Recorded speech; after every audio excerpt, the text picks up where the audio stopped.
Praise the Lord. I greet you very good morning in the precious name of our Lord and Savior Jesus Christ. మన ప్రభువును రక్షకుడైన యేసుక్రీస్తు నామంలో మీ అందరికీ శుభాలు తెలియజేస్తున్నాను. ఎలా ఉన్నారు? మీరంతా బాగున్నారా? మీకోసం ఎల్లప్పుడూ ప్రార్థన చేస్తున్నాను. ప్రతి ఉదయాన్నే ఇలా వాగ్దానం వీక్షించడం ద్వారా మన రోజంతట్లో కూడా దేవుని కృపని, దేవుని సహాయాన్ని మనం పొందుకుంటామని బైబిల్ గ్రంథంలో నుంచి ఈరోజు కూడా ఒక వాగ్దానం ధ్యానం చేద్దాం. చూడండి, బైబిల్స్లో వాళ్ళంతా ఓపెన్ చేయండి. కీర్తనల గ్రంథము 89వ అధ్యాయము 21వ వచనం. నా చెయ్యి ఎడతెగక అతనికి తోడుగా ఉండును. హల్లెలూయా. దేవుని చేతులు ఎలాంటివి? బైబిల్ చదివిస్తుంది, దేవుని చేతులు సర్వ సృష్టిని సృజించిన చేతులు. దేవునికి అసాధ్యమైనది ఏది కూడా లేదని, ఆయన మన జీవితాల్లో అద్భుత కార్యాలు చేయగలడని, దేవుని చేతులు మన లేవనెత్తేవని పేతురు గారు క్రీస్తు ప్రభు ఆజ్ఞాపించగా నీటి మీద నడుస్తున్నప్పుడు ఆయన అల్ప విశ్వాసం వల్ల మునిగిపోతాడు. అలా మునిగిపోతున్నప్పుడు దేవుని రక్షించమనగా దేవుడు తన చేయి చాపి అతను లేవనెత్తారని. దేవుని చేతులు మనల్ని లేవనెత్తుతాయి. మనం పడిపోయిన చోటు నుండి, పాడైపోయిన చోటు నుండి, పతన వ్యవస్థ నుండి దేవుడు మనల్ని లేవనెత్తి ఉన్నతమైన స్థలాల్లో దేవుడు మనల్ని నిలబెడతాడని, బండ మీద మన పాదాలు స్థిరపరుస్తాడని, దేవుని చేతులు మనల్ని స్వస్థపరుస్తాయని. క్రీస్తు ప్రభు వారి దగ్గరికి కుష్టి రోగంతో బాధపడుతున్న వ్యక్తి కానీ, జలోదర రోగంతో బాధపడుతున్న వ్యక్తి కానీ, గుడ్డివారు కానీ, కుంటివారు కానీ ఎవరు వచ్చినా ప్రభువు వారిని ముట్టి మరీ స్వస్థపరిచారని దేవుని వాక్యం సెలవిస్తుంది.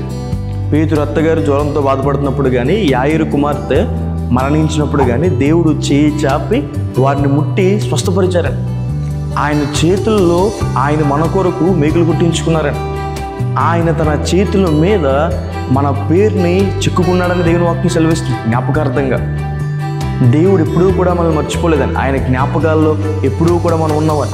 దేవుని చేతులు మనల్ని ఫలింపచేసేవి, మనల్ని అభివృద్ధిపరిచేవి. దేవుని హస్తము సంఘానికి తోడై ఉండగా సంఘము క్షమాభివృద్ధి పొందిందని. దేవుని హస్తము యోసేపుకు తోడై ఉండగా యోసేపు బహుగా ఫలించాడని. దేవుని హస్తము దావీదుకు తోడై ఉండగా దావీదు అభివృద్ధి పొందాడని. అందుకే ఎబ్బేసు ప్రార్థన చేస్తాడు, ప్రభువా నిశ్చయముగా నీ చెయ్యి తోడు నాకు ఉంచమని. దేవుని హస్తము మన జీవితంలో అద్భుత కార్యాలు చేస్తుంది. దేవుని హస్తము మనల్ని లేవనెత్తుతుంది. దేవుని హస్తము మనల్ని స్వస్థపరుస్తుంది. దేవుని హస్తము మనల్ని అభివృద్ధి పరుస్తుంది. అలాంటి దేవుని హస్తము మనకి ఎడతెగక తోడుగా ఉంటుందని. దేవుని హస్తము ఎడతెగక మనకు తోడుగా ఉండాలంటే మనం చేయాల్సిన పని ఏంటి? బైబిల్ చదివిస్తుంది, ఎడతెగక మనం ప్రార్థన చేయాలని.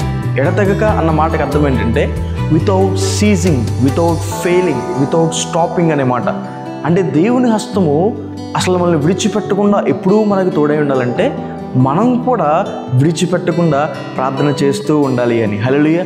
ప్రతిరోజు ప్రార్థన చేయాలి. సమయం దొరికినప్పుడల్లా దేవుని సన్నిధిలో మనం మోకరించాలి. ఎడతెగక దేవుని వాక్యాన్ని మనం చదవాలని, ఎడతెగక దేవుని మందిరానికి మనం రావాలని, దేవుని నివాస స్థలం, దేవుని మహిముండే చోటికి మనం వెళ్ళాలి అని. ఎడతెగక మనం దేవుని స్తుతించాలి. దేవుడు మన జీవితంలో చేసిన ప్రతి మేలు జ్ఞాపకం చేసుకుంటూ మనం దేవుని స్తుతించాలి. మనం దేవుని ఏదైతే అడుగుతున్నామో అది పొంది ఉన్నామని విశ్వాసంతో మనం దేవుని స్తుతించాలి.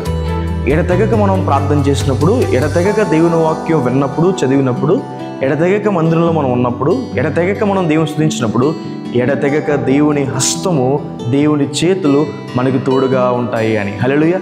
ఈ వాగ్దానం విశ్వసించండి. దేవుని హస్తము బైబిల్లో అనేక మందికి తోడుగా ఉండడం ద్వారా వారు ఉన్నతంగా అభివృద్ధి పొందారు. ఈరోజు దేవుని హస్తం మనకు తోడుగా ఉండడం ద్వారా మనం ఆశీర్వదించబడతామని ప్రార్థన చేసుకుందాం. చూడండి, సర్వశక్తి మందిరా, జీవంగల దేవేశ్వర ప్రభువా, మీకు వేలాది వందనాలు వేసా.